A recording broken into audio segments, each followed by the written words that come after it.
I'm Dolph Hargis. I'm superintendent for Duffey Southeast. We're at an industrial client's project. We're adding a batch plant system for them. I'm going to give you an overview of what we're doing for them. We're here in front of the bulk pad with the bulk tanks. The front three that you see here are for raw materials. The three in the back are for finished products.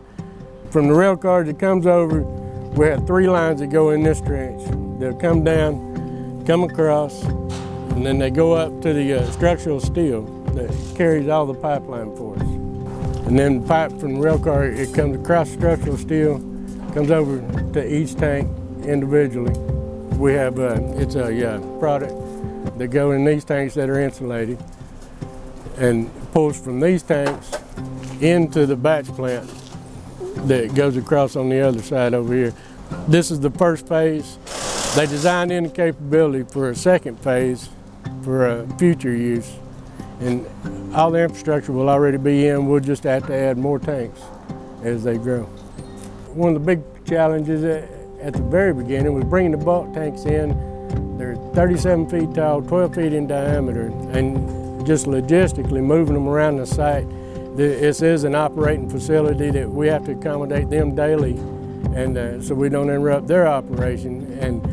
But we had to move all these tanks in and one at a time on transport trailers. It took two cranes to take them off the trailers and to set them. We actually finished that about 3 days early than what we had scheduled.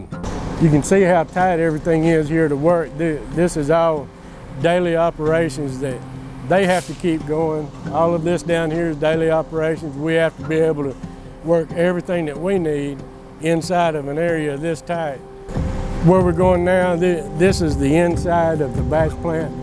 These are stainless tanks for another part of the product that they need. Everything we saw outside will actually pump into these tanks.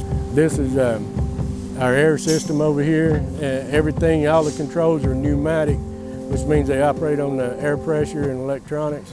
And so this is our air system for that. This is our water treatment system, our hot water system against the wall over here, and then our electrical room down here. This is our electrical room.